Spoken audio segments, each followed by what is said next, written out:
Welcome to Rampage, a confusing Rampage. Now, let me get through this very quickly because there ain't no reason to say it too long because there ain't a lot here and it's confusing. We're going to do Jay Lethal and Singh versus two jobbers. Now, Satnam Singh, I believe that's his name, a former basketball player. We've had basketball players, we got football players, we always get somebody who comes into wrestling. But the thing is, when you look at Satnam, you look like, well, I'm not trying to compare Khali to him or the Great Gonzalez to him. I don't want to compare them or even Almas to him. I have not seen enough of him to be able to know if the guy can really hold promos, can wrestle, has charisma. I don't know. Since I don't watch Elevation or Dark, I don't know how far he's come. But I do know he's still very young in the business. So I don't know if he's ready or not. So when you see this match, many people are going to say he looks like the Great Khali. And he does. But I'm holding off on any decisions on if he's good or bad until they show more prominent role for him, where they do more with him. Because as far as I can tell, they've barely shown him on TV for Rampage or for Dynamite. So I can't make a determination. It's easy to make a determination on somebody when you haven't seen much of them and you compare him to somebody that looks just like him. But I'm not going to do it. The heels won here. I'm not surprised. Satnam destroyed them because they were meant to be destroyed. I'm going to leave it at that. Now, let me put it to you like this. The Ortiz and Jericho Vid packs look fine. I did like it. And knowing they're going after hair versus hair is interesting. I got no problem with it. I just hope they do more with Ortiz because he does have a good personality. He is charismatic. He can be a nut when he wants to be. But the question is, will they do that after this feud is over? Like with Santana. I'm hoping with Santana Ortiz, after this feud is over, they will push them because they have not done it. They have been in the back burner for 2.5 years, guys. They've been part of Inner Circle. They have been in the back burner of Inner Circle. It has been about Jericho. It has been about, not Jake Hager. Mainly, he's just been there as muscle. It has been about Sammy. And it's been about Wardlow. It has been about MJF. And when it comes to Santana Ortiz, I know that Wardlow was not the key there when him and MJF went into the Inner Circle. But still, Santana Ortiz took a backseat to him at multiple points. They did, even when they were dealing with Moxley. So I hope they do something with them. The Miro video pack is alright. When you see about Ethan Page going up against Miro this coming week, I really don't want to see Ethan Page job. I don't. I like Ethan Page. I really like Ethan Page more than Scorpio Sky, and I don't hate Scorpio. But I like Ethan Page. He has a personality that is undeniable. But now they're putting him against Miro, who just came back, that cannot lose. Can't. So I'm going like, this is a lose-lose situation. And I'm not fond of it. Going into the All-Atlantic tournament where both these guys really need to win and they should not have to face each other. I'm just saying. I know many people will say Ethan just doesn't have anything, but I do believe he's got something. That's just me. Now the match that I warned you guys. I warned you. And some people say you shouldn't be jumping to conclusions when you see the baddies. This is going to be great.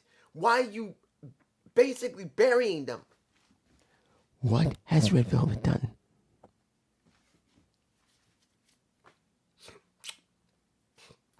What did Red Velvet do? She had a great match with Statlander, but what happened? She lost. Again. Now, I ask you also, next to Red Velvet, losing to Statlander now twice, what has she done on Dynamite or Rampage? Not Elevation, not Dark. Dynamite, and Rampage. What has she done to get herself over? I'll give you a minute. Nothing. What about Kiera Hogan? What about Kiera, that beautiful girl on fire? What has she done? I think my watch stopped. Because I guess It shows nothing because nothing's happened. And even though they now have Hathaway on their side as the manager, who is he promoting the most? Is it Red Velvet? No. Is it Kiera Hogan? No.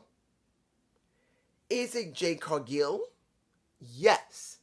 And the baddies in general. It is exactly what I was worried about.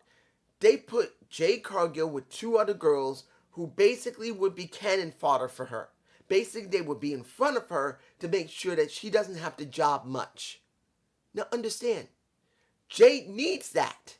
She does. She needed a faction. She now has one. But here's the problem. We have women that is on this damn roster that are doing absolutely nothing. Bupkis. Nothing. They don't got good storylines except for Britt Baker, Selena Deeps, Jade Cargill, and Thunder Rosa. Everybody else is doing nothing.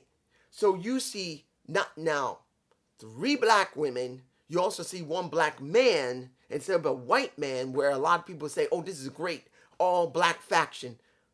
Motherfucker, are you stupid? What does it matter about having a black faction? It don't mean shit. And particularly, whether you did care about it, what is the booking for all of them, not just Jade Cargill?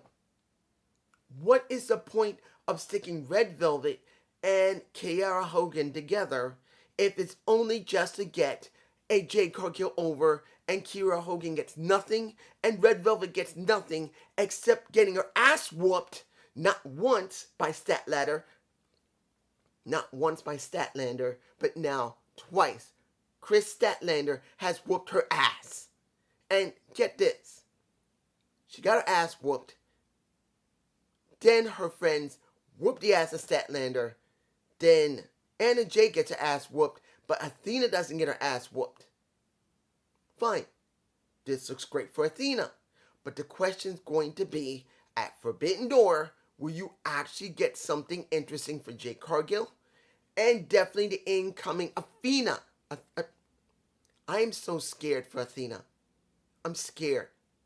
Because it's not the point that there's a good chance she's going to job her ass off for Jade Cargill. No, it's not about that. Because there's a very strong chance she will job for Jade. It's about what happens if she wins. Because there's a very strong possibility if she wins or loses, we're not going to see a very great storyline for a Athena, anything better than a Red Velvet or a Kiera Hogan. Last match is FTR and Trent versus the United Empire of Will Ospreay and the Aussie Open. Now, this is like the second time I've seen Will Ospreay. The first time I ever saw him was a match that was in New Japan Pro Wrestling with Ricochet, where everybody said they gotta watch it because it's beyond a 5-star match. Because of Dave Meltzer. So, was it a good match? It was fine. It was alright. Nothing bad, nothing good about it.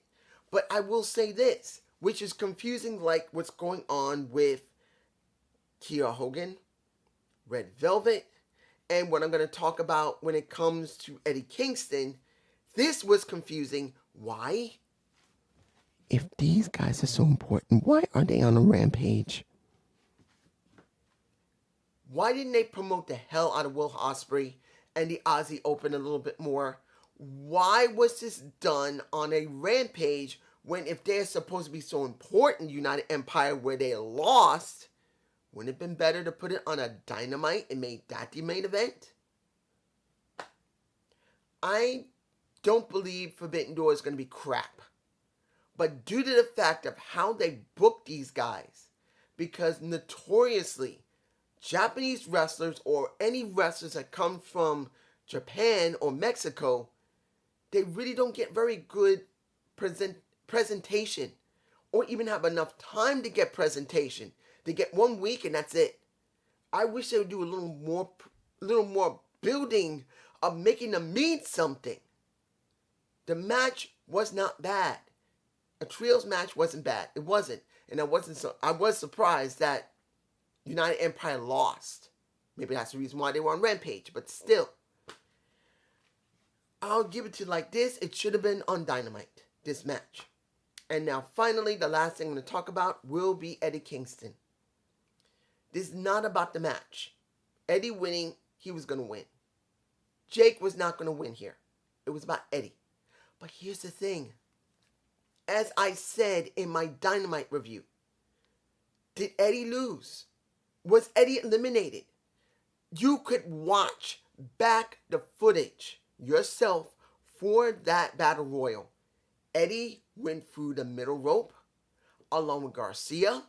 They both did not flip over the top turn rope and were on the ring skirt. They both walked out onto the ring skirt through the middle rope, fighting until they were both eliminated.